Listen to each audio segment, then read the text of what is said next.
हम एक के मरवा दिया हूँ, तुझे भी मरवा दूंगा। तो कहती तेरा बाप का लिखाया हुआ है कि तू नहीं देगी। कैसे नहीं देगी, कैसे खाली करवा देगी, तो देखते हैं कि कौन खाली करवा देता है। सौतेला बेटा है, लेकिन जमीन इनके नाम है। अगर जिनके नाम है तो उसमें ये आप अपनी खुशी से किसी को भी दे सकती है। इस बच्चे को मतलब कि हमेशा कुछ ना कुछ उल्टा सीधा बोलता है। हम कहे कि इसको कुछ बोलेगा ना तो हमसे बुरा कोई नहीं होगा, हम निकाल देंगे। लड़का भी बोलता है, गाली पड़ता है नीचे, और बहू भी गाली पड़ती है कि तू अपने मैके से लेके आई है, तेरा बाप के कमाई है प्लॉट, तो तू हमको नहीं देगी। गाली पड़ रही थी, मैं स्कूल था तो उनने बोला, मेरी बहन गई, नेहा नाम है उसका, वो नीचे गई तो बोल लिया मेरे पापा को गाली क्यों पड़ रहे हो, तो बोल लिया आपके पापा को पढ़ूंगी, आप क्या कर लोगे, आपको नहीं बोल लिया, आप यहाँ से जाओ, मेरा मूड खराब है। उसको मारने की भी धमकी देती है और मुझे बार बार मानूस है। सटीक खबरों का सीधा असर। आप देख रहे हैं एनसीआर समाचार। नमस्कार, मैं नमिता चौहान और आप देख रहे हैं एनसीआर समाचार। इस वक्त मैं मौजूद हूँ संगम विहार मंगल बाजार रोड पर और आपको बता दूं कि मेरे साथ एक महिला है जिनका ये कहना है कि इनके सौतेले बेटे ने इन्हें बहुत बुरी तरीके से प्रताड़ित किया है, बहुत परेशान करता है और ये भी वजह है कि ये थाने में मुझे मिली और अब ये यहाँ पर सीपी शर्मा, चंद्र प्रकाश शर्मा जी के यहाँ पर है, मदद मांगने के लिए आई हुई हैं। तो सीधे इनसे बात करते हैं कि आखिर ऐसा क्या हुआ है कि इनका बेटा इन्हें इतना परेशान कर रहा है और इतनी परेशानी क्या बढ़ गई कि इन्हें थाने जाना पड़ा और थाने से फिर इन्हें सीपी शर्मा के पास आना पड़ा। क्या थाने में इनकी पुलिस प्रशासन ने कोई मदद नहीं की? क्या नाम हुआ अम्मा आपका? बबीता देवी। कहाँ रहती हैं आप? संगम विहार। संगम विहार में कहाँ पर? 1 नंबर गली। क्या मामला है, क्या हुआ है? मेरा सौतेला लड़का है, वो कहीं काम कर रहा था, गिटार में काम कर रहा था, तो आज 7 बजे रात में हमको कॉल की बहू ने, बोली कि मम्मी हमको यहाँ ऐसे ऐसे बात है, मालिक बोला है कि ज्यादा बोलेगा ना तो मार देंगे। तो हम सोचे कि ममता कहे कि सौतेला ही है तो क्या है तो औलाद ही। हम बोले कि तो तू आ जा, जो वो घर है, छोटा सा घर है अपना, उसी में रह ले, फिर अपना देख लेना रूम। तो बोली कि ठीक है। तो रात में वो आ गई, तो 10 दिन बहुत अच्छा से रही है। और 10 दिन के बाद मतलब कि ये महीना लग गया। हाँ, बहू है मेरी। और लड़का भी बोलता है, गाली पड़ता है नीचे, और बहू भी गाली पड़ती है कि तू अपने मैके से लेके आई है, तेरा बाप के कमाई है प्लॉट, तो तू हमको नहीं देगी। हम कहे कि जब तक हमारा जिंदगी रहेगा हम किसी को नहीं दे रहे हैं। तो हमारा ये देवर के बच्चा है, देवर खत्म है, देवरानी भी खत्म है, ये जन्म लिया है हमारे ही घर में, हमारे ही हाथ में। अड़ोसी पड़ोसी भी जानता है कि इसका जन्म कर्म यहीं पे के है। अब इस बच्चे को मतलब कि हमेशा कुछ ना कुछ उल्टा सीधा बोलता है।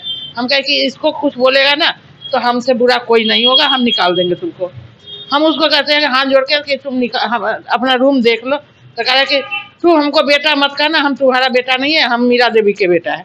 हम कहे कि तो तू मीरा देवी के बेटा है तो तू मेरे पास पे क्यों रह रहा है? जा मीरा देवी के पास में, मीरा देवी से ले अपना मतलब की सारा चीज। तो बहू कहती है तेरा बाप का लिखाया हुआ है कि तू नहीं देगी। कैसे नहीं देगी, कैसे खाली करवा देगी, तो देखते हैं कि कौन खाली करवा देता है। आपके पति हैं? हाँ, पति है। वो कुछ नहीं बोलते हैं। क्या करते हैं वो ठेकेदार के पास में काम करते हैं। तो कल वो बोले मतलब लड़का के कि से बबलू तू खाली कर दे। तो उनको बोल रहा है कि से हम ज्यादा बोलेगा ना, बकवास करेगा ना तो एक के मरवा दिया हुआ, तुझे भी मरवा दूंगा, तब देखूंगा कि ये लोग के रोटी कौन खिला। ये चाचा को उन्होंने मरवाया है? उसने बोला, कल यही बात उसने बोला। अच्छा। कि हम एक के मरवा दिया हूँ, तुझे भी मरवा दूंगा। तो उन्होंने रात आया था थाने में, वो जब ड्यूटी से आए तो वो आए थे थाने में लिखवाने के लिए। ये बात वो बोल के गए थे थाने वाले के। अभी हम थाने में आए तो रिपोर्ट देख लिए तो बोले कि सौतेला बेटा है, तो सौतेला भी तो आप ही का है, उसको कैसे नहीं दीजिएगा हिस्सा? आपको हिस्सा देना पड़ेगा। हम कहे कि 30 गज के प्लॉट है, इसमें हम क्या उसको हिस्सा देंगे? आइए, बच्चे को हम कहाँ निकाल दे, जिसके ना माँ है ना बाप है, जन्म लिया है हमारे पास में, तो इसको कहाँ निकाल कर रख ले?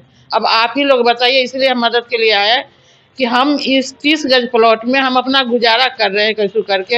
एक लड़का मेरे पास है, 2 लड़की की शादी कर चुकी है, लड़का भी है, ये 2 है, एक इससे छोटा लड़की भी है। अच्छा। उसको मतलब जब उसने अपने पापा को गाली पड़ा तो उसने बोला कि से भाभी क्यों गाली पड़ रही है? तो कह रहा है कि से तुम्हारा को इसमें कोई हक नहीं बनता बोलने का, ना तेरा माँ है ना तेरा बाप है, तू तो फालतू के इस घर में रह रही है। अब ये बच्चे कहाँ जाए? क्या नाम है इनका? एगो के नाम गणेश है।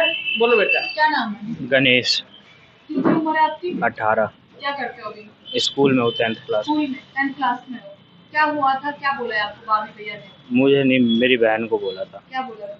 वो गाली पड़ रही थी, मैं स्कूल था तो उनने बोला मेरी बहन गई, नेहा नाम है उसका, वो नीचे गई तो बोलिए मेरे पापा को गाली क्यों पड़ रहे हो, तो बोलिए आपके पापा को पढ़ूंगी, आप क्या कर लोगे, आपको नहीं बोल लिया, आप यहाँ से जाओ, मेरा मूड खराब है। उसको मारने की भी धमकी देते और मुझे बार बार मनूस मनूस कहते हैं। आपके साथ भी कभी हाथापाई की है? तो नहीं, हाथापाई नहीं की। तू जिस कदम में जहाँ पे हाथ रखता है ना तो तू मनहूस है, मतलब कि तू तेरा कदम जो है सबसे बेकार है, इसलिए तेरे माँ बाप मर गया। आपके साथ क्या क्या किया है? हमारे खाली गाली पड़ता है और कहता है कि रूम नहीं खाली करेंगे, रूम खाली नहीं करेंगे। बहू बोलती है ज्यादा। पुलिस ने क्या कहा है? पुलिस ने बोला कि आपका लड़का है, सौतेला है, तो आप ही ना बुलाए हो, तो आप बुलाए हो तो आप समझो, हम लोग क्या करेंगे, कितना कार्रवाई करेंगे, वो तो आपका मामला है, आप समझो। देखिए, इनका सीधा सीधा आरोप है कि पहले जब बेटे और बहू ने मदद मांगी तो इन्होंने घर आने का निमंत्रण दिया कि ठीक है परेशानी में है तो हमारे घर आकर रहो, और जब वो घर आकर रहने लगे तो फिर इन पर ही हावी होने की कोशिश कर रहे हैं। अगर ये रूम खाली करने को भी कह रही है, वहाँ से जाने को कह रही है, तो वो जाना नहीं चाहते, इनसे गाली गलौज करते हैं, साथ ही साथ अपने ही चाचा के बच्चों के से भी गाली गलौज करते हैं, उन्हें अपशब्द कहते हैं। उनके खुद के माता पिता नहीं है, यही वजह है कि इन्होंने उन्हें रखा हुआ है। बावजूद इसके ये सब चीजें देखने की बजाय उन्हें हर बात पर टोकना, उन्हें गलत वर्ड्स कहना, तमाम तरीके की चीजें कह रहे हैं। अब सीपी शर्मा जी से भी बात कर लेते हैं क्योंकि उनके पास मदद के लिए आए हुए हैं, उनका क्या कहना है, इस पर क्या कहना है? शर्मा जी क्या कहेंगे? ये पारिवारिक मामला है और पारिवारिक मामले में जब तक दोनों तरफ से बात नहीं होगी निष्कर्ष पर निकलना मुश्किल है।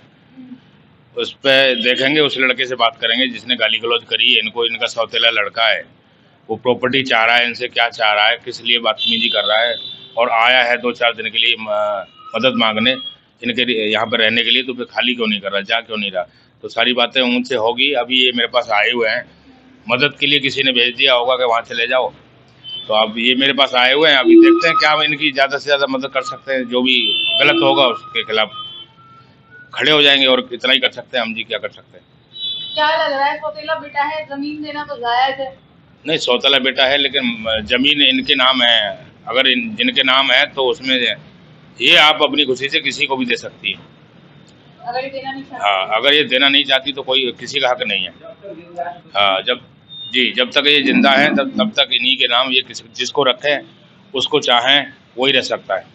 देखिए, लगातार आरोप लगा रही हैं कि घर इनका है, इनके नाम पर है और ये देना नहीं चाहती हैं, और सौतेला बेटा है वो परेशान कर रहा है बार बार कि मेरा जायदाद में पूरा हिस्सा बनता है, आपको मुझे देना ही पड़ेगा।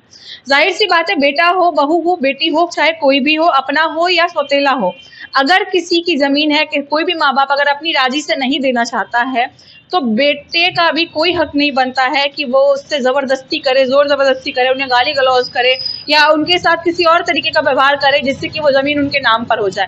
कानूनी तौर पर ये चीजें कहीं से भी जायज नहीं है। खैर, इस मामले में क्या होता है, क्या सुनवाई होती है, किस तरीके से काम होता है, हम आपको लगातार अपडेट करते रहेंगे। तब तक बने रहे हमारे चैनल NCR समाचार पर। मैं आपके साथ नमिता चौहान।